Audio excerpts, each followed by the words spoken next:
বাংলাদেশের বাইরে পৃথিবীর বিভিন্ন প্রান্তে যেখান থেকে চ্যানেল আই দেখছেন, আপনাদের সকলকে সাদর আমন্ত্রণ তৃতীয় মাত্রা দেখবার জন্য। আর সাম্প্রতিক নানা বিষয় নিয়ে আলোচনা করবার জন্য আমার আজকের অতিথি ভাই বসা আছেন বাংলাদেশ আওয়ামী লীগ দলীয় সংসদ সদস্য মোহাম্মদ ইসরাফিল আলম, ডানে রয়েছেন বাংলাদেশ জাতীয়তাবাদী দল বিএনপি দলীয় সাবেক সংসদ সদস্য আবুল হাসান খান। স্বাগত আপনার দুজনকে স্টুডিওতে।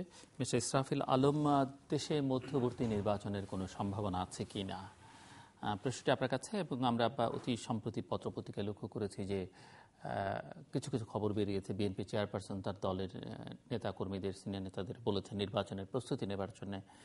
এবং বিএনপির সিনিয়র দু একজন নেতাও সংবাদ মাধ্যমে বলেছেন যে তারা মোটামুটিভাবে নিশ্চিত যে আগামী বছরের মাঝামাঝি সময়ের মধ্যে দেশে একটি মধ্যবর্তী নির্বাচন অনুষ্ঠিত হবে, সরকার যাই বলুক না কেন।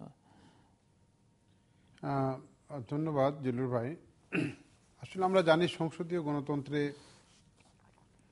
মধ্যবর্তী নির্বাচনের সুযোগ আছে, চর্চা আছে, এবং এটার বিভিন্ন গণতান্ত্রিক দেশে এটা দৃষ্টান্ত আছে। তো বাংলাদেশের বর্তমান প্রেক্ষাপটে যদি আপনি একটু চিন্তা করেন, তাহলে নিশ্চয়ই আমরা সবাই একটি বিষয়ে একমত পোষণ করব যে আমাদের দেশের রাজনীতিতে দ্বিমত, আমাদের দেশের রাজনীতিতে পরস্পরের প্রতি পরস্পরের বিরোধিতা এমন একটা অবস্থায় চলে গেছে, এটা একটা দ্বান্দ্বিক একটা যুদ্ধ অবস্থার মতো হয়ে গেছে। অর্থাৎ আমি একটা দল করি, আপনি আর একটা পার্টি করেন, কিন্তু আমি আমার অবস্থানের কথা ঘোষণা করলে দেখা যাবে অটোমেটিক্যালি আপনি তার বিরুদ্ধে বা প্রতিপক্ষে একটা অবস্থান গ্রহণ করেন। যে কারণে ঐক্যমতের জায়গা, সমঝোতার জায়গাটা আমাদের কাছ থেকে সুদূর পড়া হতো। সেই জন্যই আমি এই অভিজ্ঞতার থেকে বলতে চাই যে মধ্যবর্তী নির্বাচনের জন্য যে পরিবেশ দরকার, সেটা সবচেয়ে বড় বিষয়টা হচ্ছে রাজনৈতিক দলগুলোর মধ্যে সমঝোতা, ঐক্যমত। তো ঐক্যমত এবং সমঝোতার জায়গাটা যদি এত বড় ব্যবধানের মধ্যে পড়ে যায়, তাহলে তো মধ্যবর্তী নির্বাচন হওয়ার সম্ভাবনা আপনি বলতেই পারেন যে একেবারেই নেই। কারণ স্বাভাবিকভাবে মধ্যবর্তী নির্বাচন আর আন্দোলন সংগ্রামের ভিতর দিয়ে, গণ আন্দোলনের ভিতর দিয়ে সরকারকে বাধ্য করে মধ্যবর্তী নির্বাচন, এটার মধ্যে কিন্তু অনেক পার্থক্য আছে। একটা স্বাভাবিক সমঝোতার ভিতর দিয়ে যদি মধ্যবর্তী নির্বাচন হয়, সেটা গণতন্ত্রের জন্য সুন্দর হয়, দেশের জন্য, জাতির জন্য, উন্নয়নের জন্য, অর্থনীতির জন্য ভালো হয়। আর যদি বাধ্য করে করা হয়, তাহলে সেটা কিন্তু এটার জের কিন্তু পরবর্তীতেও থেকে যায়। এই জন্য যে ওই মনে করেন মধ্যবর্তী নির্বাচন হলো, বাধ্যতামূলকভাবে সরকার দিল, সরকার পরিবর্তন হলো, তাহলে পরবর্তী যে সরকার, সেই সরকারকে কিন্তু এই ধরনের আর একটা পরিস্থিতি মোকাবেলা করার জন্য তাদেরকে প্রস্তুত থাকতে হয়। এবং যারা ক্ষমতার থেকে চলে যায়, তারা কিন্তু আবার ক্ষমতাসীন দলের উপর চাপ দিয়ে তাদেরকে আবার বাধ্য করার চেষ্টা করবে যে মধ্যবর্তী নির্বাচন হোক। এই জন্য আমাদের যেটা করা দরকার, মধ্যবর্তী নির্বাচনটাই বড় কথা নয়, সরকার বদলটাই বড় কথা নয়। বড় কথা হচ্ছে আমাদের গণতান্ত্রিক পদ্ধতিতে সরকারের পরিবর্তন, শাসনতান্ত্রিক পদ্ধতিতে, শান্তিপূর্ণ পদ্ধতিতে, সমঝোতার ভিতর দিয়ে একটা রাজনৈতিক পরিবর্তনটা যেন হয়, সমঝোতা ঐকমত্যের কথা বলছেন, সেরকম কোন সম্ভাবনা আপনি দেখেন কিনা, কিংবা এই মুহূর্তে বাধ্য হবার কোন আশঙ্কা আপনার মধ্যে আছে? সত্যি কথা বলতে জিল্লুর ভাই, এই মুহূর্তে দেখছি না। 1/11 সময় বাংলাদেশের বিশেষভাবে দুটি বড় রাজনৈতিক দল, বাংলাদেশ আওয়ামী লীগ এবং বিএনপির মধ্যে কিন্তু একটা সমঝোতা আমরা লক্ষ্য করেছিলাম, কিন্তু তার পরবর্তী ঘটনা প্রবাহের ভিতর দিয়ে এখন সেই অবস্থাটা এখন আর অক্ষুণ্ণ নেই। এখন আপনারা বলতেই পারেন যে দুটো দল এখন পরস্পর বিরোধী অবস্থাতে আছে। এই অবস্থাতে সমঝোতা, মধ্যবর্তী নির্বাচন হওয়া খুবই কঠিন, আর হলেও সেটা দেশ এবং জাতির জন্য খুব একটা কল্যাণ বয়ে আনবে না। আবুল হাসান খান, প্রশ্ন ওই একটাই যে পত্রপত্রিকার বরাত দিয়ে যেটি জানা যাচ্ছে, বিএনপি এখনো আশায় আছে যে একটা মধ্যবর্তী নির্বাচন, কিন্তু মিস্টার আলম যেমনটা বলছিলেন যে সহমত, ঐকমত্য, সমঝোতা, সেটির বাস্তবে কোনো সম্ভাবনা আছে কি না। আর উল্টো পথে যেটি থাকে সেটি হচ্ছে যে একটা বাধ্য করানো সরকারকে। পাল্টা প্রশ্ন আসবে, বাধ্য করানোর মতো শক্তি আসলে বিএনপির আছে কি না, কেননা অনেকেই মনে করেন যে বিএনপি ক্রমশ ক্ষয়িষ্ণু একটা অবস্থার মধ্যে। ধন্যবাদ দিলুর ভাই। আমরা তো মূলত গত 5 তারিখে যে ইলেকশনটা হয়ে গেল, সে নির্বাচন তো বিএনপি অংশগ্রহণ করতে চেয়েছিল। বিএনপি বক্তব্য ছিল এটা নিরপেক্ষ তত্ত্বাবধায়ক সরকারের অধীনে ইলেকশনটা হোক, সব দলের অংশগ্রহণের সুযোগ থাকুক। কিন্তু দেখেন আপনি দেখেন যে আওয়ামী লীগ এই তত্ত্বাবধায়ক সরকারের জন্য বিএনপির সময় আন্দোলন করেছিল, এবার আন্দোলনের এক পর্যায়ে সে বিএনপি সেই তত্ত্বাবধায়ক সরকার পার্লামেন্টে আইন পাশ করে 15 ফেব্রুয়ারি ইলেকশন করে 15 তারিখে 15 ফেব্রুয়ারি ইলেকশন করে সেই তত্ত্বাবধায়ক সরকার পাশ করে সেই ইলেকশন হয়েছিল। সেই ইলেকশনে কিন্তু আওয়ামী লীগ ক্ষমতা এসেছিল। কিন্তু ক্ষমতা আসার পরপর এসে দেখেন যে সিঁড়ি দিয়ে তারা উঠে তার সেই সিঁড়িতে ফেলে দিল। সে মানে কোর্টের মাধ্যমে বিচারপতি খারুল সাহেব যে রায় দিলেন, যে প্রথমে রায়ে যে তত্ত্বাবধায়ক সরকারকে বাদ দিলেন, সেখানে কি 2টা ইলেকশন তত্ত্বাবধায়ক সরকার অধীন হতে পারে ছিল এটা। কিন্তু সেই আইনটা পাশ হওয়ার আগেই এটা খসড়া রায়ের উপর ভিত্তি করে পার্লামেন্টে থেকে তত্ত্বাবধায়ক সরকারকে বাতিল করা হলো। সেই বাতিল করার পরে আমরা আন্দোলন করলাম তত্ত্বাবধায়ক সরকারের জন্য। কিন্তু আওয়ামী লীগ তখন একতরফাভাবে আমাদের প্রাইম মিনিস্টার শেখ হাসিনার সরকারের নেতৃত্বে ইলেকশন করলেন। সেই 5 তারিখে ইলেকশনে বিএনপির মতো একটা বিশাল রাজনৈতিক দল অংশগ্রহণ করে নাই এবং বিনা প্রতিদ্বন্দ্বিতায় 154টি আসনে এমপি নির্বাচিত হয়েছে।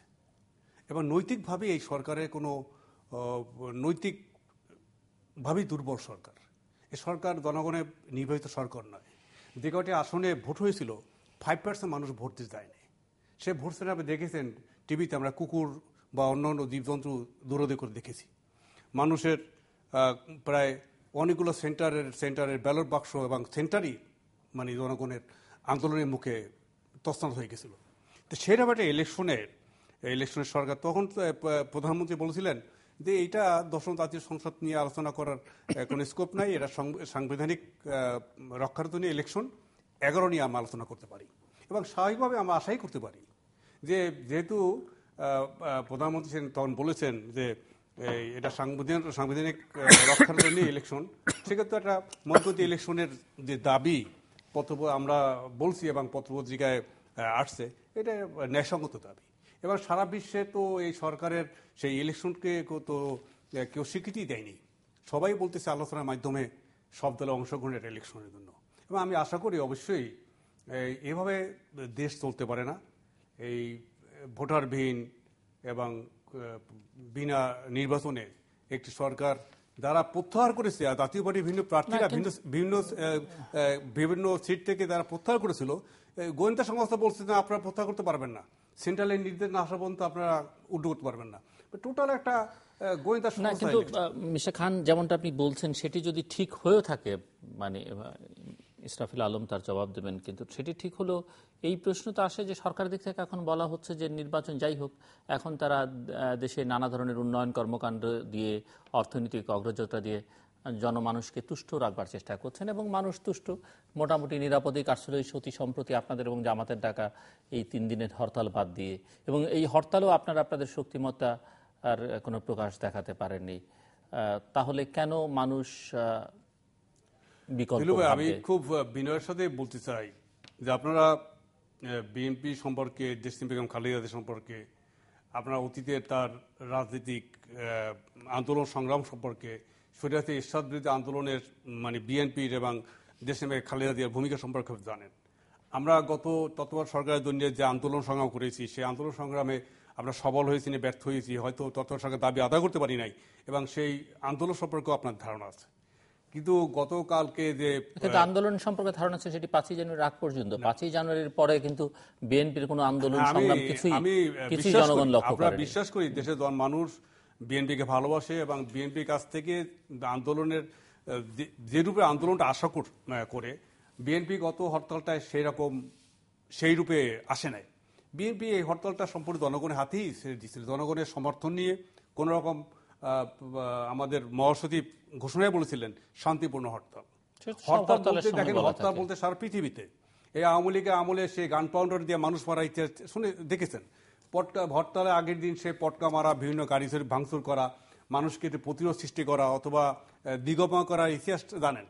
কিন্তু আমরা গত হরতালটা সেটা আমরা করি নাই। আমরা এটা সরকারের সাথে আসলেই আমরা চাই যে একটা ডায়লগের মাধ্যমে, আলোচনার মাধ্যমে একটা নির্দলীয় তত্ত্বাবধায়ক সরকারের অধীনে একটা সবাই গ্রহণযোগ্য ইলেকশন।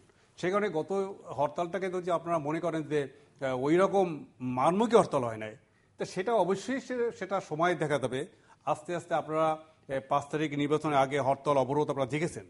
তো সেখানে আমরা যখন হরতালে কিছুটা মানমুখী হই, তখনই আপনারা বলেন সহিংসতার কথা বলেন। মাননীয় প্রধানমন্ত্রী নিজে তার মিটিংয়ে বলেছেন যে সহিংসতা হলে খালেদা জিয়াকেও ছাড় দেওয়া হবে না। একজন মাননীয় প্রধানমন্ত্রী আর একজন সাবেক 3 বার প্রধানমন্ত্রীকে এইভাবে ডাইরেক্ট সরাসরি কমেন্ট করাটা এটা একটু স্বৈরাচারী মনোভাব বহিঃপ্রকাশ।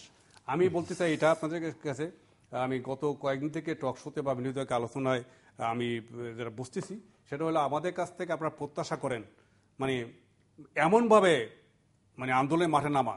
হ্যাঁ, অবশ্যই ইনশাল্লাহ আমরা সেটা নামবো।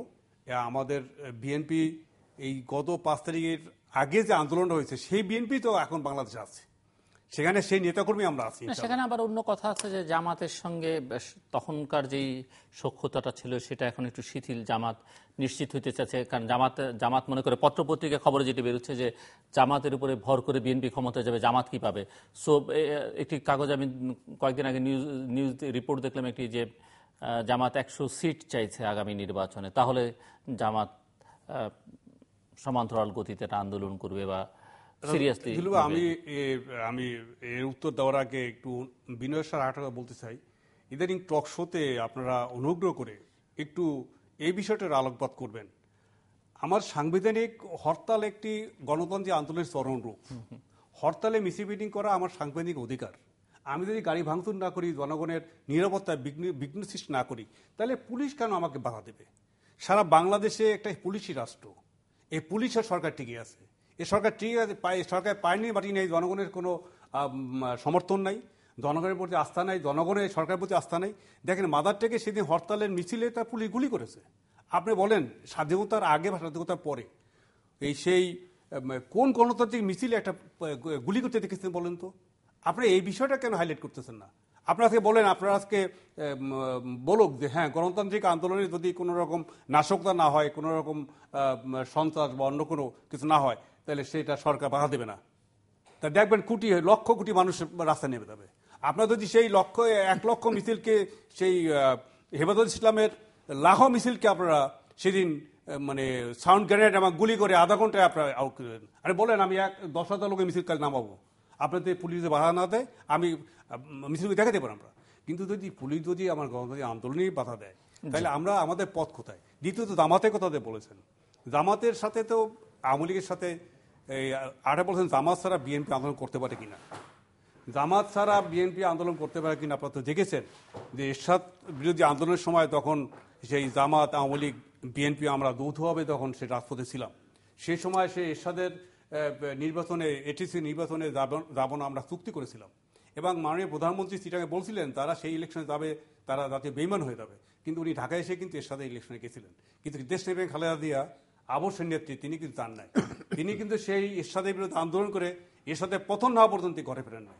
তো আমরা চাই না একটা স্বাধীন দেশে এইভাবে একটা মানে আন্দোলন সংগ্রাম করে সরকারের পতন ঘটাতে।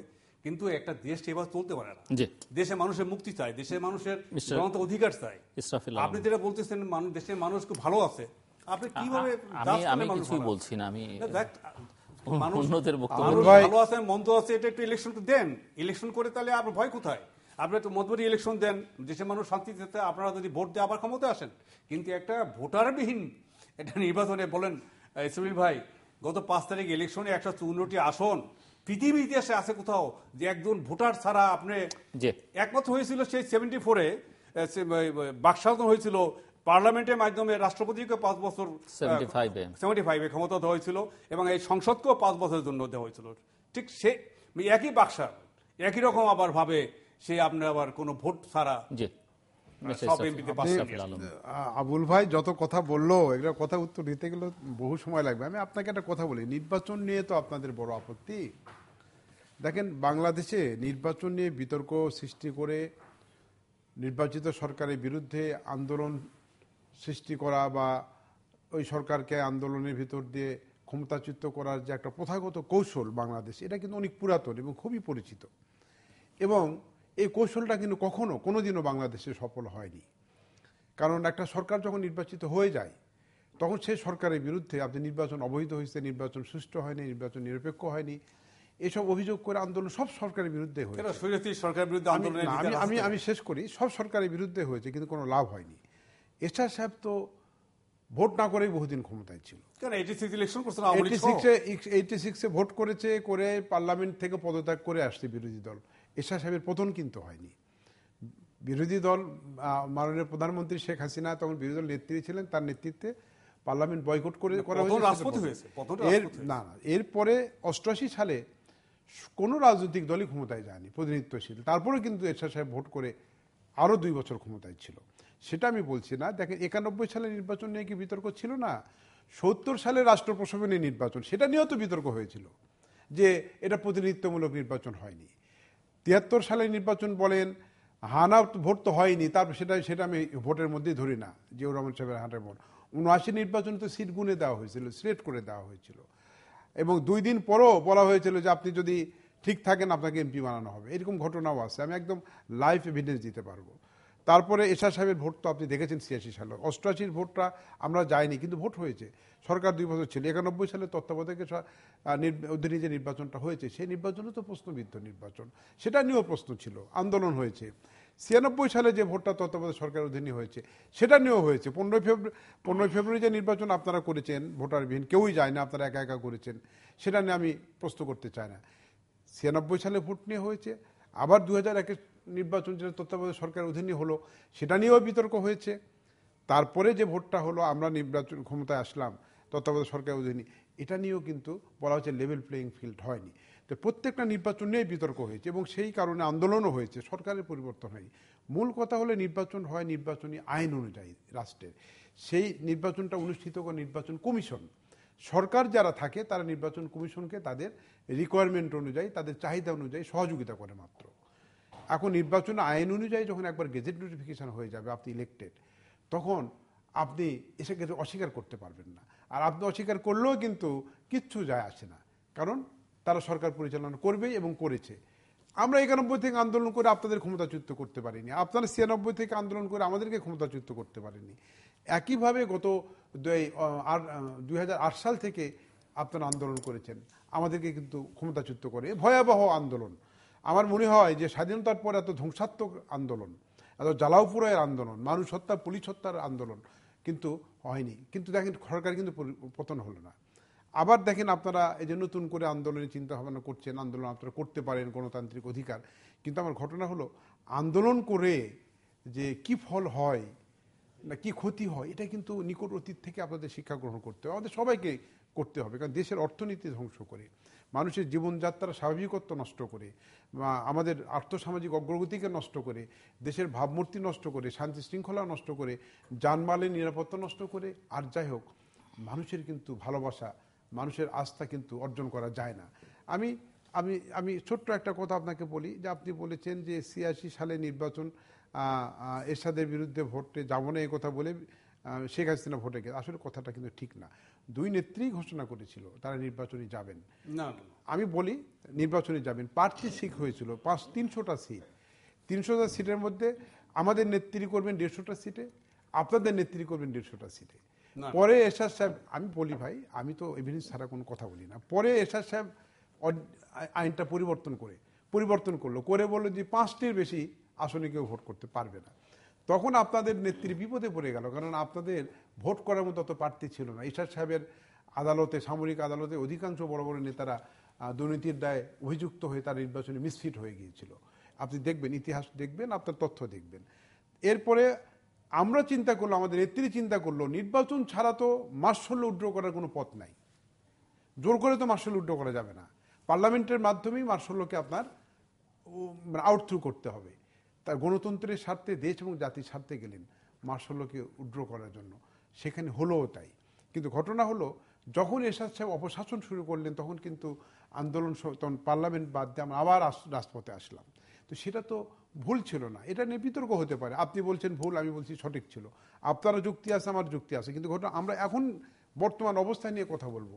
আপনি আমাকে বলেন, আপনি একটা রাষ্ট্র যখন গণতন্ত্রকে গ্রহণ করে নেয় তার চলার পথ হিসাবে, ওই রাষ্ট্রের রাজনৈতিক দলগুলো যখন তাদের রাজনীতি অনুশীলনীর পথ হিসাবে পদ্ধতি হিসাবে গণতন্ত্রকে মেনে নেয়, তখন রাষ্ট্র পরিচালনার জন্য যে শক্তি বা ক্ষমতা, এটা পরিবর্তন করা, হাত বদল করার তো পথ একটাই, সেটা ইলেকশন।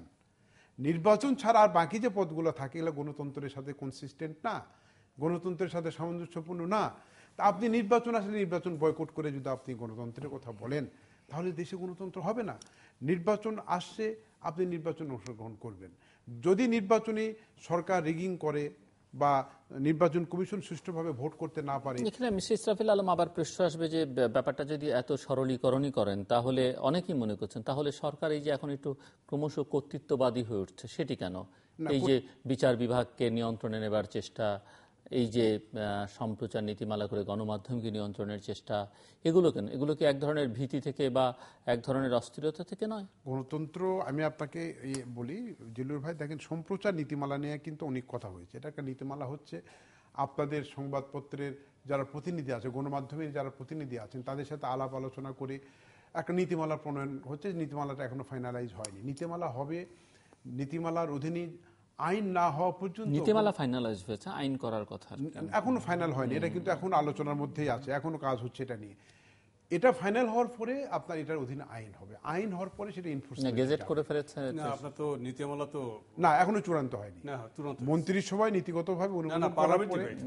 আমি বলি না না না, পার্লামেন্টে যায়নি, কিন্তু গেজেট নোটিফিকেশন মন্ত্রী পরিষদে এটা নিয়ে আলোচনার পরে কিন্তু আবার বলেছি তোমরা এটা নিয়ে আরো কাজ করো, ওয়ার্কআউট করো, বিষয়টা এইখানে আছে। তারপর আমার কথা হলো যে সম্প্রচার নীতিমালা নিয়ে এত বেশি কথা হয়েছে, সেই গণমাধ্যমের বড় বড় বিজ্ঞ মানুষ যারা, দক্ষ অভিজ্ঞ মানুষ যারা, এটা নিয়ে আমি কথা বলতে চাই না। তবে আমি এইটুকু বলি, যদি কোনো সম্প্রচার নীতিমালা সাংবাদিকদের কলমে স্বাধীনতা হরণ করে, যদি কোনো আপনার সম্প্রচার নীতিমালা যদি গণমাধ্যমের কণ্ঠরোধ করে, তাহলে তো সেটা কেউই মানবে না। এটা গণতন্ত্রের কর্মী হিসেবে আমিও মানব না। কিন্তু ঘটনা হলো গণমাধ্যমকে অবশ্যই তাদের একটা দায়িত্ববোধের জায়গায় আসতে হবে। তারা গণতন্ত্রের জন্য দায়িত্ব পালন করবেন, দেশের জন্য সত্য প্রকাশ করবেন, দেশের মানুষের জন্য, মানবাধিকারের জন্য তারা সত্য কথা বলবেন। পাশাপাশি তাতে কিছু দায়িত্ব তো গ্রহণ করতে হবে, দায়িত্বের জায়গাটাও থাকতে হবে। সেটা আলোচনা করে আপনারা ফাইনাল করবেন। কিন্তু ফলাফলটা যদি ওই জায়গাতে যায় যে সত্য প্রকাশের পথে বাধা, তাহলে তো সেটা নীতিমালা হবে না। বিচার বিভাগের কথা আমি একদম সুস্পষ্টভাবে বলি, আমরা আর্টিকেল 96 এর যে অ্যামেন্ডমেন্টটা করেছি, এর ভিতর দিয়ে বিচারকদের চাকরি আরো সুদৃঢ় হয়েছে, চাকরির সম্মান, চাকরির শর্ত আরো উন্নত হয়েছে। কারণ পার্লামেন্টের 2/3 মেজরিটির ভিতর দিয়ে উচ্চ আদালতের একজন বিচারকের অপসারণ, এটা অনেক প্রেস্টিজিয়াস জুডিশিয়াল কাউন্সিলের চেয়ে। কারণ আপনি রাষ্ট্রপতিকে যখন আপনি ইমপিচ করবেন, তখন কিন্তু আপনার সিম্পল মেজরিটি দিয়ে হয়। প্রধানমন্ত্রীকে যখন আপনি ইমপিচ করছেন, সিম্পল মেজরিটি। স্পিকার, ডেপুটি স্পিকারকে যখন ইমপিচ করবেন, অপসারণ করবেন, তখন কিন্তু সিম্পল মেজরিটি। শুধুমাত্র উচ্চ আদালতের বিচারপতিদেরকে যদি আপনি মিসকন্ডাক্ট এবং ইনক্যাপাবিলিটি, এই দুটি অভিযোগ ছাড়া অন্য কোনো অভিযোগ দিতে পারবেন না।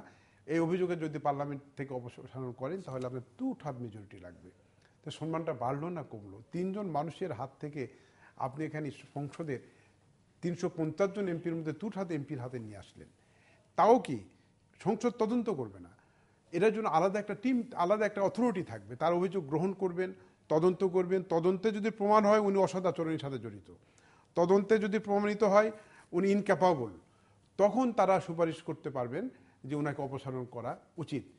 এই সুপারিশের ভিত্তিতে পার্লামেন্ট শুধু অ্যাপ্রুভ অথবা ডিসঅ্যাপ্রুভ করবেন, এর বাইরে কিন্তু কোনো কিছু না। তো এটা নিয়ে আইন হবে, আপনারা দেখবেন এটা অতীতের চেয়ে অনেক উন্নত, অনেক গণতান্ত্রিক এবং গণমুখী। এটা সুন্দর একটা বিষয়। এটা নিয়ে যেটা করা হচ্ছে এটা রাজনৈতিক উদ্দেশ্যে হচ্ছে। দেখেন, ইসরায়েলদের সুন্দরভাবে তোতা পাখির মতো বলে যাচ্ছেন সবকিছুই, কিন্তু আমি বলবো এটা একটা দলীকরণের চরম রূপ। এটা বাকশালের চেয়েও আরো কঠিন বাকশাল।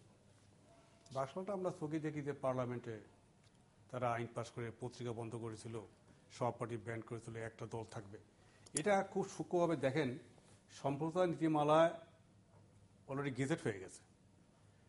এবারে একটা আমেরিকার প্রেসিডেন্ট জর্জ ওয়াশিংটনের পরে প্রেসিডেন্ট জেফারসনের একটা কথা আছে। উনি বলছিলেন, রাষ্ট্র ছাড়া নিউজ পেপার অথবা নিউজ পেপার ছাড়া রাষ্ট্র, আমাকে জিজ্ঞেস করা আমি কোনটাকে ব্যবহার করব। উনি বলছিলেন আমরা রাষ্ট্র ছাড়াই নিউজ পেপার ব্যবহার করব।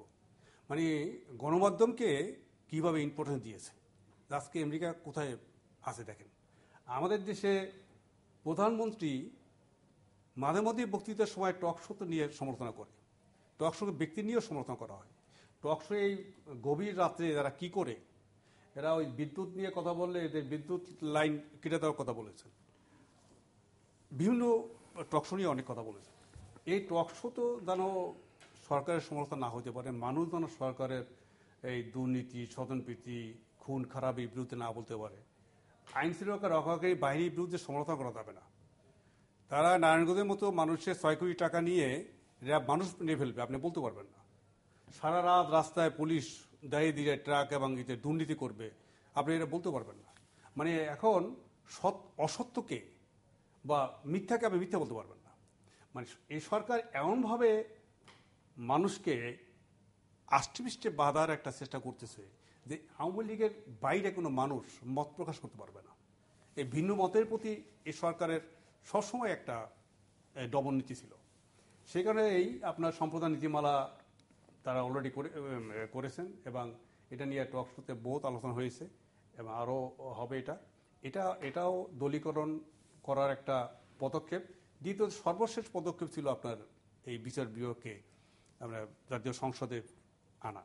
এটা স্বাধীনতার পরে ছিল জাতীয় সংসদে, এবার 74th অ্যামেন্ডমেন্টের এই রাষ্ট্রপতির হাতে আনা হয়েছিল। 5th অ্যামেন্ডমেন্টে শহীদ জিয়াউর রহমান এটাকে সুপ্রিম জুডিশিয়াল কাউন্সিল করেছিলেন। এখন সুপ্রিম জুডিশিয়াল কাউন্সিলের সমস্যা কি? এখন এই কী কারণে জানি না। কিছুদিন আগে একজন বিচারপতিরা যেন আওয়ামী লীগের সরকারের নির্দেশ মতো চলে বা এ বাইরে না হইতে পারে, বা যাকে যেভাবে বিচার মানে করতে চায় সেইভাবে দান করে দিতে পারে। এবার দলীয় কর্মী বানানোর চেষ্টা একটা, আর কিছুই না। আপনি বলেন এই পার্লামেন্টে তারা আছে, সারাদিন পার্লামেন্টে যদি আপনার ধারাবাহিক শোনেন শিবির গীত গায় সবাই। আপনারা কীভাবে পার্লামেন্টে হয়েছে তাও জানেন। এরশাদ সাহেবকে কীভাবে বন্দি করে নিয়ে এসেছে গোয়েন্দা সংস্থা এরশাদ সাহেবকে মেডিকেল নিয়ে গেছে। টোটাল ইলেকশনটাই কীভাবে হয়েছে সারা বাংলাদেশে কন্ট্যাক্ট করেছে, আপনারা সবাই দেখেছেন। একটা ভোটারবিহীন একটি অনৈতিক সরকার, যে জনগণের ভোটে নির্বাচিত নয়, সেই সরকারের পার্লামেন্টে যদি এই অভিসংসদ যে বিচারপতিদের অপসারণের এইটা যদি তাদের হাতে নিয়ে, এই বিচারপতিরা স্বাধীনভাবে বিচার করতে পারবে না। তার মানে এই সরকার একটা দীর্ঘ পরিকল্পনা নিয়েই কিন্তু আগাচ্ছে। বিচার বিভাগকে দলীকরণ করে ফেলতেছে, সম্প্রদায় নীতিমালা করে সমগ্র সরকারের বিরুদ্ধে সমালোচনা করা যাবে না সেটা করে ফেলতেছে। সাথে সাথে তারা যে এই পুলিশ বাহিনী, এই সরকার ক্ষমতা আসার পরে যে পুলিশ নিয়েছে গোপালগঞ্জ আর কিশোরগঞ্জ, আপনি দেখেন এমনভাবে সাজিয়ে ফেলছে। আমি সেদিন একদিন, আমি একটু অনেস্টলি বলছি, কথা সত্য কথা, আমি এই সোনারগাঁ দিয়ে একদিন আমি গাড়ি চালিয়ে যাচ্ছি সকালবেলা, শুক্রবার দিন।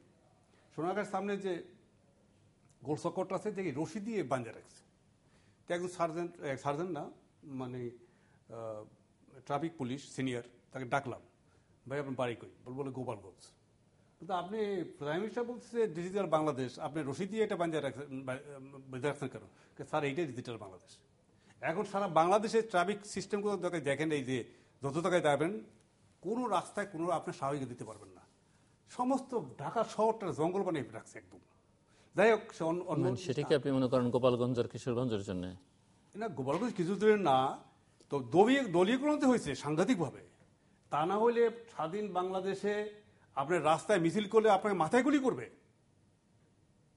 আপনারা বলেন যে 5 তারিখে ইলেকশনে মানে 5 তারিখ আন্দোলনে আমরা ব্যর্থ হয়েছি। আপনি বলেন ঢাকা শহরে এমন কোন একটা রোড ছিল যে রোডে পুলিশ, বিডিআর এবং বিজেপি সহ তার কিভাবে টহল দিয়েছে, 2 জন লোককে একটা হাতে দেয় নাই। এ তো কার্পুর সময় হয় না। আপনি একটা লোককে যদি মিছিল করেন, আগে আপনি মানে ধাওয়া দিবেন, নাহলে পিটাবেন, নাহলে টিয়ার গ্যাস মারবেন, নাহলে গরম পানি মারবেন, কিছু ছাড়া কোনো রকম সিগন্যাল ছাড়া ফায়ার গুলি করে দেবেন, পাখির মতো মানুষ মেরে বলবেন। সারা বাংলাদেশ 310 জন কর্মী আমাদের মারা গেছে। আজকে প্রায় 56 জন নেতা, আমাদের নেতাকর্মীরা আছে গুম হয়ে গেছে। বাংলাদেশের সাথে সারা বাংলাদেশে আজকে খুন, রাজধানী, সন্ত্রাস, গুম ছাড়া এবং সব জায়গায় মানে দুর্নীতি এভরিহোয়ার। যে যেখানে আছে, আওয়ামী লীগ, যুবলীগ, ছাত্রলীগ, যে যেখানে আছে, যে যা পারতেছে ভাই সেখানে তারা দুর্নীতি করতেছে। এখানে মানুষ অতিষ্ঠ হয়ে গেছে, মানুষ মুক্তি চায়, মানুষের এই সরকারের কাছে মুক্তি চায়। আমাদের কাছে এই সরকারের কাছে আবেদন, আমরা আন্দোলন করতে চাই না, আমরা আলোচনার মাধ্যমে বারবার আমাদের মহাসচিব এবং আমাদের দলীয় চেয়ারপারসন তিনি বলতেছেন, আলোচনার মাধ্যমে সারা বিশ্বের সব রাষ্ট্রগুলোই বলতেছে, ইউরোপীয় ইউনিয়ন সহ আমেরিকার সব ভিন্ন রাষ্ট্র বলতেছে, আলোচনার মাধ্যমে একটা সমঝোতার মাধ্যমে একটা অন্তর্বর্তী ইলেকশন করার জন্য আমাদের আবেদন। আমি আশা করি মাননীয় প্রধানমন্ত্রী যে 10-5 তারিখ ইলেকশনের সময় বলছিলেন, এটা সাংবিধানিক রক্ষার্থেই এই ইলেকশন এবং 11তম ইলেকশন নিয়ে আলোচনা হতে পারে। আমরা ইমিডিয়েটলি 11তম ইলেকশনের আলোচনা শুরু করার জন্য মাননীয় প্রধানমন্ত্রীকে আবেদন জানাচ্ছি। আমার একটি বিষয় হচ্ছে বাংলাদেশ, এক পয়েন্ট আমি আসলে একটু ইসমাইল ভাই একটু ইসমাইল ভাই কিন্তু ওই আপনার আলোচনা বলেছেন 79 পর্যন্ত আপনি বলেছেন যে সিটগুলো ভাগ করে দেওয়া হয়েছে, এর আগে দান নাই। এর আগে কিন্তু বাংলাদেশ আরো সব নির্বাচনে বলেছি, বিতর্ক ছিল না, সব ইলেকশন হয়েছে, সব নির্বাচনে বিতর্ক হয়েছে, আমি সেটা বলেছি। 73 সনে ইলেকশনগুলো হয়েছে, 73 সনে সেই মানে মেজর হাবিদের বাবা ডাক্তার আজহারকে হাইজ্যাক করা হয়েছিল, সেই আপনার কুমিল্লার রশিদ ইঞ্জিনিয়ারকে হারাই আসে মুস্তাকে সেই কথা আমি কিন্তু এটা বলেছি যে বাংলাদেশে তারপরেও তো কেয়ারটেকার সরকারের আন্ডারে ইলেকশনগুলো হয়েছে, যে নির্বাচনের মাধ্যমে এই রাষ্ট্রের জন্ম হলো সেই নির্বাচন নিয়ে কথা হয়েছে। তারপর থেকে আজ পর্যন্ত যত নির্বাচন বাংলার মাটিতে হয়েছে, বিশেষ করে রাষ্ট্রপতি নির্বাচন, সংসদ নির্বাচন, এই নির্বাচনগুলো নিয়ে সবাইকে খুশি করতে পারেনি, সবার আস্থা না খুশি না হলে 5 তারিখ ইলেকশনকে যদি আপনি সেই আগের 96 এর 2001 ইলেকশনের সঙ্গে মিলান, প্রত্যেকটা নির্বাচনই আবুল ভাই প্রত্যেকটা নির্বাচনই করেছে নির্বাচন কমিশন, এটা একটা সাংবিধানিক প্রতিষ্ঠান। সরকার শুধুমাত্র তাদেরকে চাহিদা অনুযায়ী সহযোগিতা দিয়েছে, এছাড়া নির্বাচন কমিশন যদি ফেল করে, তারা যদি ব্যর্থ হয়, এটা তাদের ব্যর্থতা, এটা তাদের সাথে কথা বলেন, তাদের সাথে আপনারা লড়াই করেন, সংগ্রাম করেন, নির্বাচন কমিশনকে আরো কিভাবে শক্তিশালী করা যায়, সেই নির্বাচন কমিশন যেন সফল হতে পারে, সেই নির্বাচন যেন শক্তিশালী হতে পারে, সেটা নিয়ে কথা বলেন আপনারা। আমরা এটা নিয়ে আলোচনা করি। হ্যাঁ, সেটা let us sit together and discuss about it। কারণ আন্দোলন করে দাঁড়াও পড়াও করে তো হবে না সে সমস্যার সমাধান, আলোচনা করতে না। আপনার 15 ফেব্রুয়ারি আগে খালেদা জিয়ার আন্ডারে আপনি বলেছেন আবুল ভাই, আমি কোনো কথা বলিনি, আমি আপনাকে একটা কথা বলি। আপনি দেশের অবস্থা বলেছেন, ভীষণ খারাপে আছেন, খুব কষ্টে আছেন, সমস্যার মধ্যে আছেন, জানমাতের নিরাপত্তা। আপনি দেখবেন যে আপনারা যখন ক্ষমতায় ছিলেন তখন আপনাদের দলের নেতাকর্মীরাও এত সুখে ছিল না। আপনারা যত স্বাধীনতার মধ্যে, শান্তির মধ্যে, উন্নয়নের মধ্যে আপনারা আছেন, আপনাদের দলের বড় বড় ব্যবসায়ী যারা গার্মেন্টসের মালিক, বড় বড় শিল্পপতি, তাদের আপনি টার্নওভারটা দেখবেন। আপনার সরকারের সময় টার্নওভার কত ছিল আর এখন কত? আপনাদের দলের যে সমস্ত এমপি সাহেবরা, রাজনৈতিক নেতারা ব্যবসা করেন গার্মেন্টসের, তাদের এখন এক্সপোর্ট কত আর তখন কত ছিল? আপনারা দেখেন, এই যে টকশোতে এসে সরকারকে যেভাবে আপনারা সমালোচনা করছেন, এই সমালোচনা করার সুযোগ কি আপনাদের সময় ছিল? আপনাদের সময় বাংলা ভাইয়ের মতো অথবা একটা কি বলে নরঘাতকদের দল প্রকাশ্য দিবালোকে দিনে রাতে তারা মানুষ খুন করেছে, হত্যা করেছে, প্রাইভেট আদালত বসে তারা বিচার করেছে, দিয়েছে। না, এটা কিন্তু আপনারা স্বীকার করেননি। নিজামী সাহেব বলেছে বাংলা ভাই নামে কিছু না, এটা মিডিয়ার সৃষ্টি। পরে সেটা আপনারা দেশে বিদেশে সবার চাপে পড়ে, মানবাধিকার সংগঠনের চাপে পড়ে, বিরোধী অবশ্যই ধরেছে। আপনাদের সময় হয়নি, ফাঁসি হয়েছে তত্ত্বাবধায়ক সরকারের সময়। কিন্তু ঘটনা হলো তাদেরকে কে নামালো? সারা বিশ্বের কোথাও আছে এরকম? বাংলাদেশে কখন এটা হয়েছে বা ভবিষ্যতে হবে? এটা একটা 65টা মানে দেশে, 64টা দেশে জেলায় একসাথে বোম মারা, আদালতে বোম মারা, বিচারপতি মেরে ফেলা, এই যে সারা দেশে দেখেন বিরোধী দলের নেত্রীর উপর গ্যানেট হামলা করা, এই যে ট্রাক ভর্তি অবশ্যই নিন্দনীয়, অবশ্যই নিন্দনীয়। তাহলে আপনি বলেন এগুলো তো এখন হচ্ছে না বাংলাদেশে। আমরা বলবো না যে বাংলাদেশে একেবারে ত্রুটিমুক্তভাবে চলছে, সরকারের কোনো সমস্যা নাই, এর কথা আমি বলবো না। কিন্তু ঘটনা হলো যে অতীতের চেয়ে তো ভালো হয়েছে, আমরা আরো ভালো করতে পারি সবাই সহযোগিতা করে যদি একসাথে কাজ চালাই। আমি সুপ্রিম জুডিশিয়াল কাউন্সিল আমি একটু বলি আবুল ভাই। সুপ্রিম জুডিশিয়াল কাউন্সিল বাংলাদেশের সাংবিধানিক ইতিহাস এবং রাজনৈতিক ইতিহাসে এখন একটা অতীত অধ্যায়। এটা আর কখনো বাংলার মাটিতে আসবে না, কারণ এই সুপ্রিম জুডিশিয়াল কাউন্সিল আমাদের অরিজিনাল কনস্টিটিউশনই ছিল না। এই সুপ্রিম জুডিশিয়াল কাউন্সিলটা জিয়াউর রহমান সাহেব সেকেন্ড মার্শাল ল প্রোক্লেমেশন দিয়ে করেছেন। পাকিস্তানি যে বিষয়টা ইংরেজিতে আছে পাকিস্তানি সংবিধানে, ঠিক ওই জিনিসটা আপনারা রেপ্লিকেট করে বাংলাদেশের সংবিধানে আপনারা অন্তর্ভুক্ত করেছিলেন। এটার ফলাফলটা কি হয়েছে ৩৫ বছরের ইতিহাস আপনি দেখেন। ওনারা তো বলছেন যে উনি যে কারণে করেছেন সেটা আরো গণতান্ত্রিক করবার জন্য, কারণ এটি আমি ওই জায়গাতে বলছি চতুর্থ সংশোধনের মাধ্যমে শুধুমাত্র এক ব্যক্তির হাতে ছিল। জিলুর ভাই আমি ওই জন্য বলছি পার্লামেন্টে এটা না এটা ফোর্থ অ্যামেন্ডমেন্টে করেছিল, আমি তো ডিবেট করিনি। ফোর্থ অ্যামেন্ডমেন্টের পার্লামেন্ট থেকে এটা নিয়ে রাষ্ট্রপতির কাছে যাওয়া হয়েছিল, সেখানে আরো বিষয় ছিল। আমি এই সুপ্রিম জুডিশিয়াল কাউন্সিল সম্পর্কে বলি।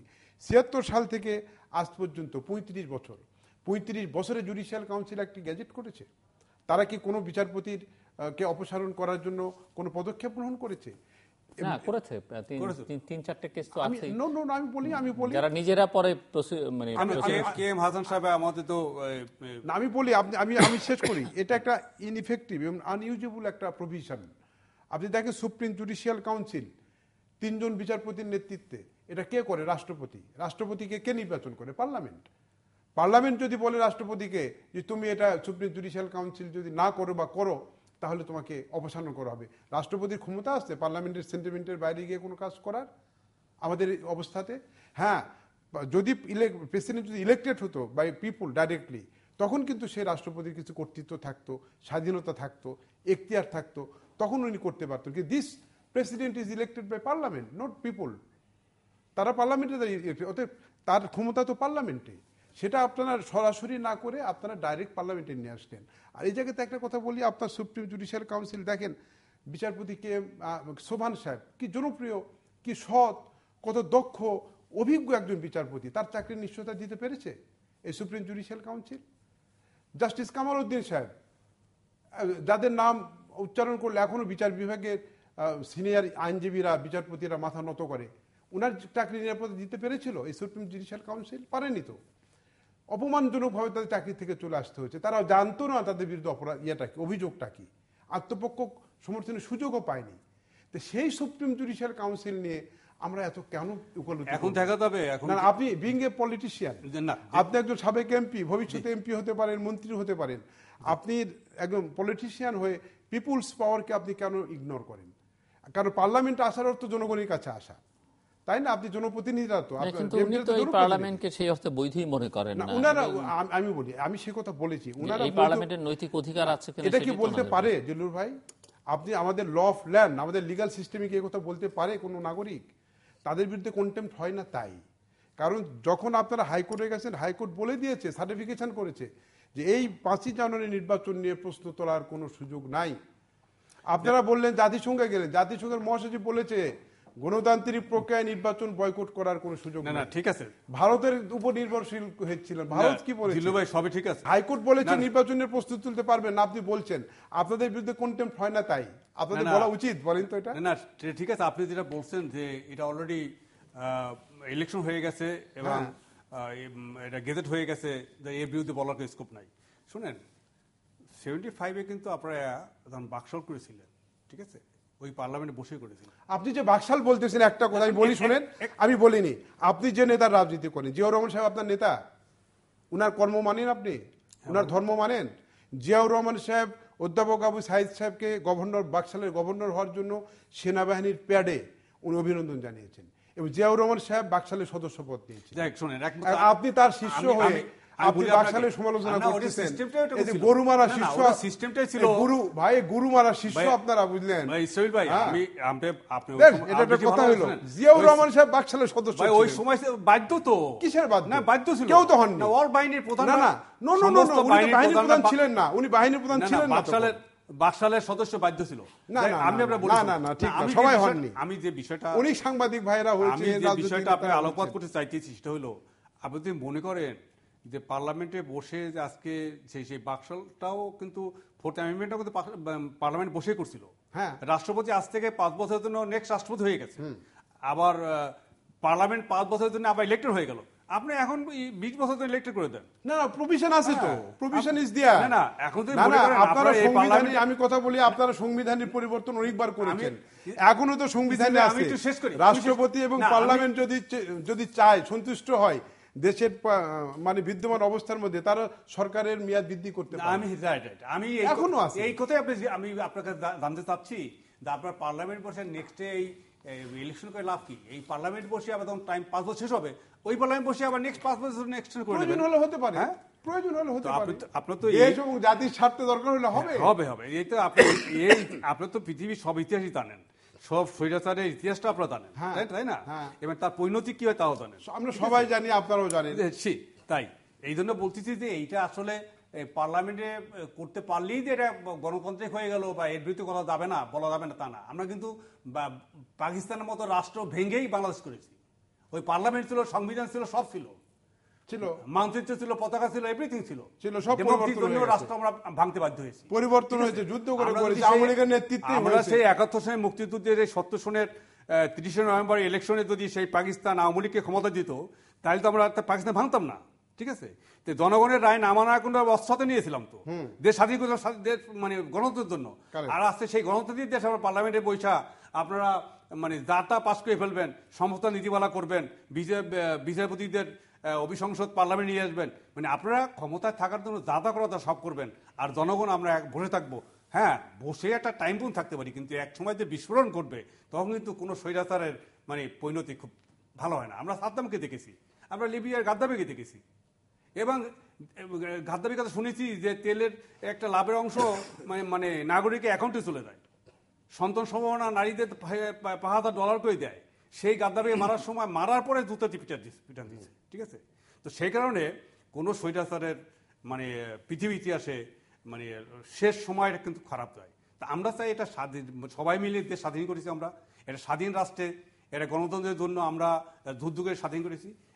আওয়ামী লীগের একটা ঐতিহ্যবাহী দল, দীর্ঘদিনের সেই রাজনৈতিক অভিজ্ঞতা তাদের আছে, তাদের কাছ থেকে এরকম একটা মানে 5ই জানুয়ারি ইলেকশন মানে একদলীয় ইলেকশন আমরা আশা করি নাই।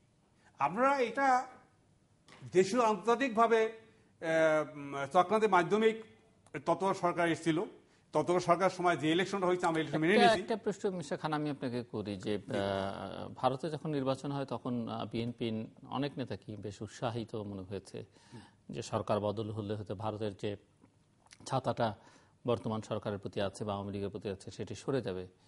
কিন্তু বাংলাদেশের পররাষ্ট্রমন্ত্রী ভারত ঘুরে এসে যে বিবৃতি দিলেন, তাতে দেখা যাচ্ছে যে নরেন্দ্র মোদী বলছেন যে বঙ্গবন্ধু শেখ মুজিবুর রহমান বাংলাদেশ তৈরি করেছেন আর তার কন্যা শেখ হাসিনা বাংলাদেশকে রক্ষা করেছেন। এটি অবশ্য পররাষ্ট্রমন্ত্রীর বা পররাষ্ট্র মন্ত্রণালয়ের বিবৃতি। দেখুন, এই সমস্ত সাক্ষাৎকারের পরে যে যার বিবৃতি যখন দেয়, তখন অন্য বিবৃতি শুনলে আবার এটা মানে কি আলোচনা হয়েছে বুঝতে পারবেন। এটা দেশের জনগণের দৃষ্টিকে একটু মানুষ দৃষ্টিকে ফিরানোর জন্যই, মানে ওই ইন্ডিয়ান বর্তমান নতুন সরকারের সমর্থন এই সরকারের প্রতি আছে এটা বোঝানোর জন্য এইসব কথাবার্তা। কিন্তু আমি এটা মনে করি, দেখেন নরেন্দ্র মোদী আপনার ইন্ডিয়াতে এটা গণতন্ত্র, সবচেয়ে পৃথিবীর একটা বড় গণতান্ত্রিক দেশ ইন্ডিয়া, সেখানে এটা নির্বাচনের মাধ্যমেই তারা আজকে ক্ষমতায় আসছে, গণতান্ত্রিক সরকার। আমরা আশা করি অবশ্যই সেই গণতান্ত্রিক সরকার, আমাদের এখানে যে পররাষ্ট্রমন্ত্রী ছিলেন তিনি কিন্তু বলে গেছেন যে ভারতের জনগণের সাথে এই বাংলাদেশের জনগণের বন্ধুত্ব কথা বলে গেছেন, এবং তিনি অবশ্যই তার চাইবেন যে এই দেশে একটা সুষ্ঠু গণতান্ত্রিক সরকার ক্ষমতা আসুক এবং একটা নিয়মতান্ত্রিকভাবে মানে সব দল অংশ ইলেকশন হোক, এটা অবশ্যই চাবেন, এইটা আমরা আশা করি। আর তবে দ্বিতীয় কথা হলো কে নন ইন্ডিয়া কি চাইলো, আমেরিকা চাইলো, ইউরোপিয়ান ইউনিয়নকে, এইটা বড় কথা নয়। আমাদের বড় কথা হলে আসলে আমরা আমাদের দেশের রাজনীতি, আমাদের মানুষগুলোই কেন যেন আমরা খারাপ হয়ে গেছি। আমরা রাষ্ট্র ক্ষমতা থাকার জন্য যেন যে কোনো কাজ করতে পারি, যাওয়ার জন্য দেওয়ার জন্য থাকা এবং থাকার দেওয়ার জন্য জন্য। একই কথাই বলে।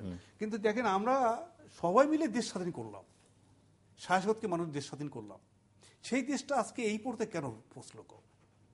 কেন শেখ মুজিবুর রহমান 3.5 বছর পর মারা গেল? কেন জিয়াউর রহমানের এভাবে আবির্ভাব হলো? সে স্বাধীনতার পরে সেই দেশ স্বাধীনতার পরে কেন একটা জাতীয় সরকার গ্রহণ করতে পারলাম না?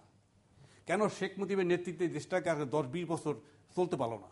কেন সেই 73 সনে দুর্ভিক্ষ, রক্ষী বাহিনী অত্যাচার নির্যাতনের মাধ্যমে এই সে বাকশাল গঠন হলো, সে আবার 15 ফেব্রুয়ারি করলো, আবার স্বাধীনতা করলো, জিয়াউর রহমান ক্ষমতা আসলো, এই যে মানে ইতিহাস, সেখানে এই ব্যর্থতা যদি আপনি যদি খুঁজতে চান, সেই স্বাধীনতার পরের থেকেই কিছু খুঁজতে হবে। আমরা সুষ্ঠু রাজনীতি, গণতান্ত্রিক রাজনীতি করতেই পারিনি।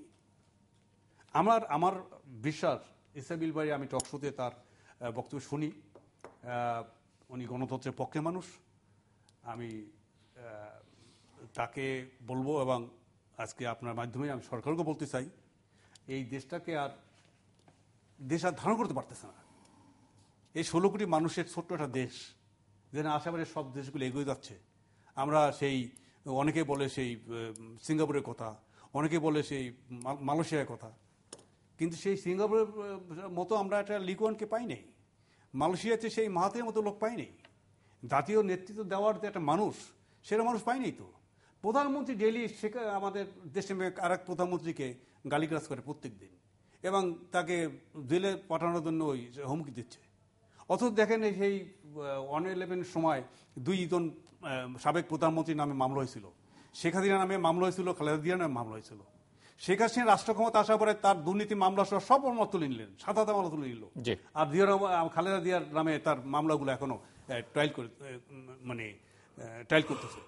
তো সে কারণে আমি বলতে চাই, ইসরাইল ভাই যে বলছেন যে আসলে আমরা তাদের সময় শান্তিতে আছি, আমরা যে কোথায় আছি ইসরাইল ভাই, আমরা দুদকে আছি, বুঝছেন? আমরা কত হাজার আমাদের কর্মী বাড়ি ছাড়া, সমস্ত কর্মী হাইকোর্টে যান, বিভিন্ন কোর্টে যান, হাজার হাজার কর্মীর হাজিরা। হ্যাঁ, আজকে বলতেছেন যে হরতালে তো অবশ্যই আমরা হরতালে নামবো। হরতাল কারণ আরো কঠিন আন্দোলনের যদি ডাক আসে, ইনশাআল্লাহ যেমন বাদী রেখে আমরা রাস্তায় থাকবো। আমরা গণতন্ত্র প্রতিষ্ঠার জন্য একটি তত্ত্বাবধায়ক সরকারের মাধ্যমে সব দলের অংশগ্রহণের একটা নির্বাচন চাই। এই নির্বাচনে আদায় করার জন্য আমরা সরকারের কাছে আবেদন জানাবো, ডায়ালগের মাধ্যমে যদি হয় ভালো কথা, না হলে রাজপথ ছাড়া আমাদের কোনো পথই থাকবে নাই।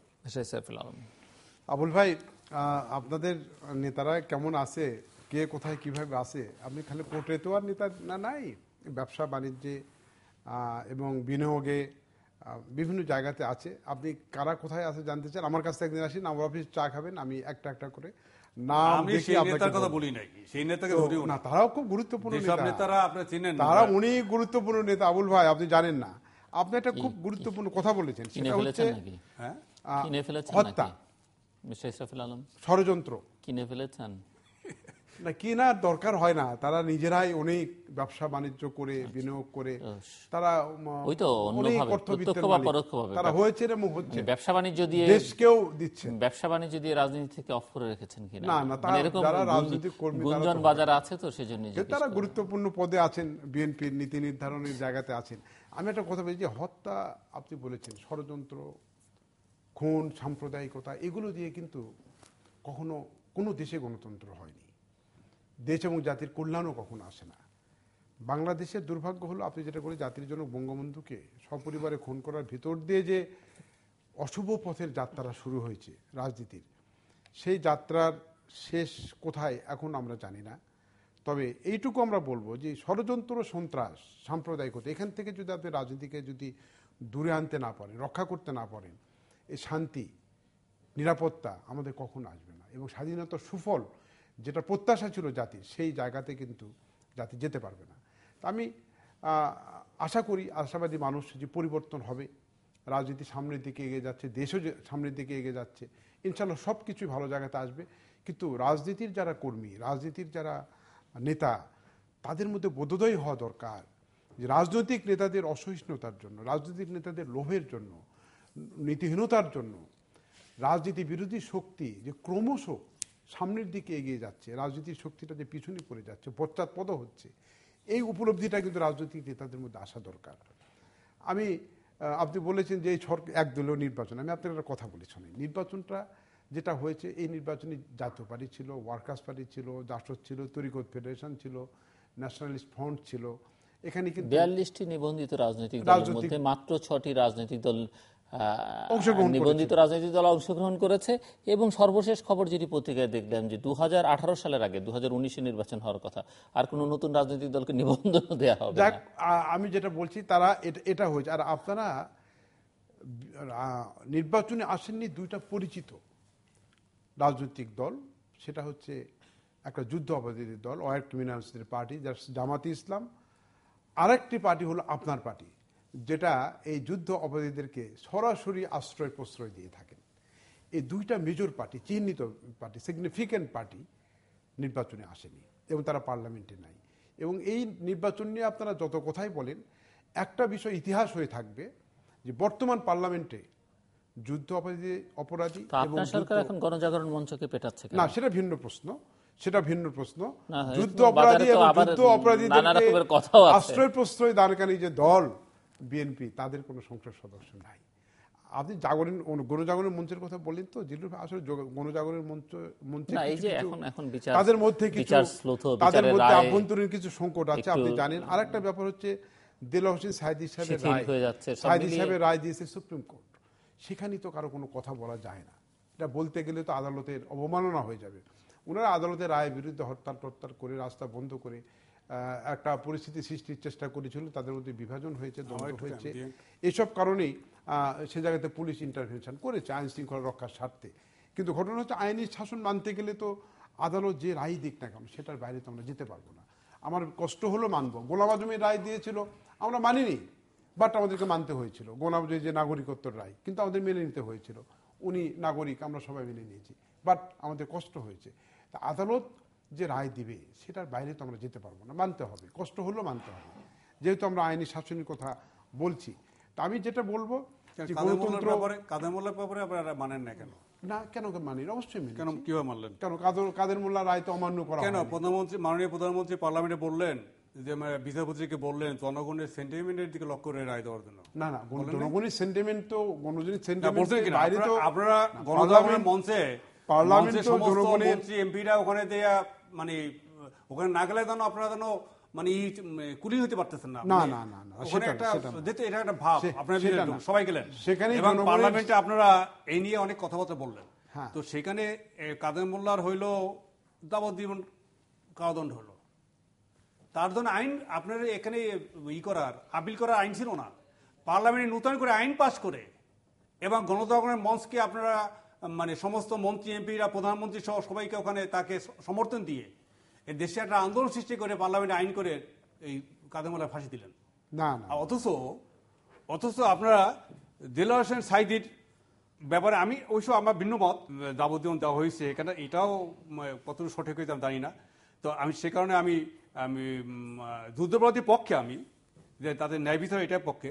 একটা জিনিসের উত্তর আমি আপনার কথার উত্তর বলতে চাই। আপনি যুদ্ধাপরাধীদের পক্ষে নাকি? না, আমি বিপক্ষে, তারা বিচার চাই না। আমি এদের মুক্তিযোদ্ধা, কিন্তু আমি আপনি বলছেন যে বিএনপির সাথে যুদ্ধাপরাধী দলের সাথে সম্পর্ক। অবশ্যই আমি আপনাকে একটা প্রশ্ন করি, আপনাকে 1 মিনিট জামাতের সাথে যখন ঐক্যবদ্ধভাবে আন্দোলন করলেন, ঐক্যমত করিনি আমরা, না এটা যুগপৎ আন্দোলন করেছেন, যুগপৎ এক মঞ্চে করিনি, গোলামদের সাথে একসাথে আপনারা আমরা এক মঞ্চে আন্দোলন করি। আমাদের ছবি আছে ভাই, মিডিয়া ছবি আছে, এক মঞ্চে আমরা কখনো আন্দোলন করি। ইলেকশনের সময় গণমাধ্যমের সাথে দোয়া আছে, সেটা সামাজিক অনুষ্ঠান, সেটা ভিন্ন জিনিস। আপনারা মানে জামাত ইসলামের সাথে আন্দোলন করলে তখন যুদ্ধ থাকে না। আর দ্বিতীয় হলো আপনার গণতন্ত্রের মঞ্চের কথা, যে দিল্লুবাইজির কথা বলছেন, ইমরান খানকে আপনারা যেভাবে ওই সময় সমর্থন দিয়েছেন, এখন তার পুলিশে পিটাচ্ছেন। মানে আপনাদের কথা হলো যে আপনাদের স্বার্থের বাইরে তখনই যাবে তখন আপনার ডান্ডা দিয়ে পিটাবেন। হ্যাঁ, এই তো রাজনীতি হতে পারে না। তো সেখানে আমি আপনারা ওই আন্দোলনের বিরুদ্ধে ছিলেন, আন্দোলন নিয়ে আপনারা বলতে পারবেন না, কারণ হচ্ছে তখন আমাদের একটা আইনের একটা সীমাবদ্ধতা ছিল। সেই আইন পরিবর্তনের জন্য আন্দোলন ছিল, আমরা করে দিয়েছি।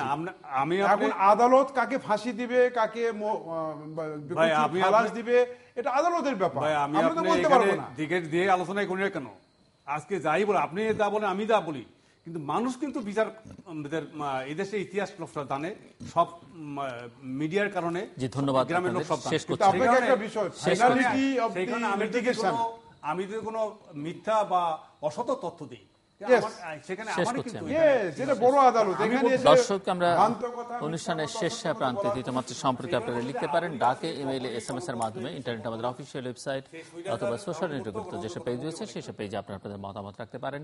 আর আপনারা আপনাদের মতামতে আমাদের অনুষ্ঠান তৃতীয়মাত্র আপনি দেখতে পাবেন প্রতি বৃহস্পতিবার এবং শুক্রবার বাংলাদেশ মারা দুটোই, বুধবার দুপুর 11:30, শুক্রবার দুপুর 1:05 দেখবার আমন্ত্রণ রইল। মিস্টার আবুল হোসেন খান এবং মিস্টার মোহাম্মদ ইসরাফিল আলম, অসংখ্য ধন্যবাদ আপনার দুজনকেই। দর্শক মণ্ডলী, এই প্রশ্ন রেখে, যে প্রশ্ন অনেকের মধ্যেই আছে, যে আলোচনা শুরু করেছিলাম, দেশে একটি মধ্যবর্তী নির্বাচন হবে কিনা। মধ্যবর্তী নির্বাচন হতে পারে, সেটি নিয়ে কোনো সমস্যা নেই। ইসরাফিল আলম বলছিলেন, আবুল হোসেন খানও মনে করেন দেশে একটি মধ্যবর্তী নির্বাচন হওয়া দরকার। কি কারণে বা কিসের ভিত্তিতে এই নির্বাচন হতে পারে? একটি সমঝোতা, পারস্পরিক সমঝোতা, ঐকমত্যের ভিত্তিতে নির্বাচন হতে পারে, সে সম্ভাবনা একেবারেই ক্ষীণ। কারণ এই দুটো পক্ষের মধ্যে সমঝোতায় উপনীত হওয়া, কারণ এদের দূরত্ব ক্রমশ বাড়ছে, কাজে সমঝোতায় উপনীত হওয়ার সম্ভাবনা খুবই ক্ষীণ। দ্বিতীয়ত যে সম্ভাবনা, সেটি হচ্ছে যে এটি প্রবল আন্দোলনের মধ্য দিয়ে সরকারকে বাধ্য করা, চাপ সৃষ্টি করে বাধ্য করা, সেই সম্ভাবনা এখন পর্যন্ত তেমন কোনো দৃশ্যমান নয়। কেননা যারাই চাপটা সৃষ্টি করতে পারবেন, যারাই দাবি করছেন, তারা ঠিক সেই অর্থে ততটা সক্রিয় নয় বা শক্তিমান যে সেটি জনমনে এই ধারণা তারা তৈরি করতে পারেননি।